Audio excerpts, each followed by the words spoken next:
दीवाना मेरा, दिल है दीवाना मेरा, चैन ना करार है। मिलने के लिए आपसे दिल बेकरार है, मिलने के लिए आपसे दिल बेकरार है।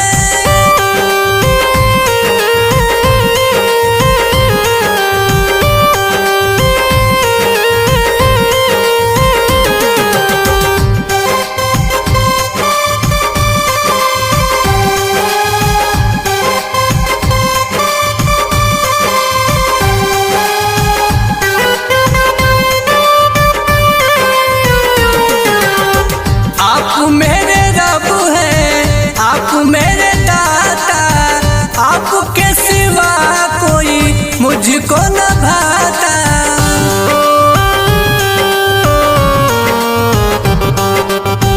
आप मेरे रब हैं, आप मेरे दाता, आपके सिवा कोई न भाता, आपके सिवा कोई मुझको न भाता।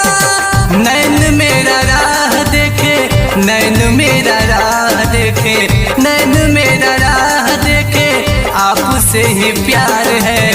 मिलने के लिए आपसे दिल बेकरार है, मिलने के लिए आपसे दिल बेकरार है।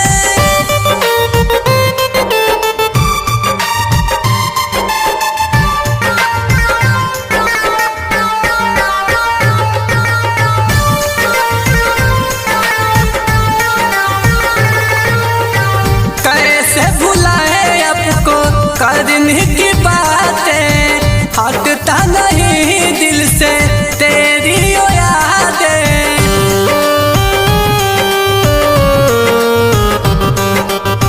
कैसे भुलाए आपको करने की बातें, हटता नहीं दिल से तेरी ओ यादें, हटता नहीं दिल से तेरी ओ यादें। दिल में बसाया आपको, दिल में बसाया आपको, दिल में बसाया आपको मौसम बहार है।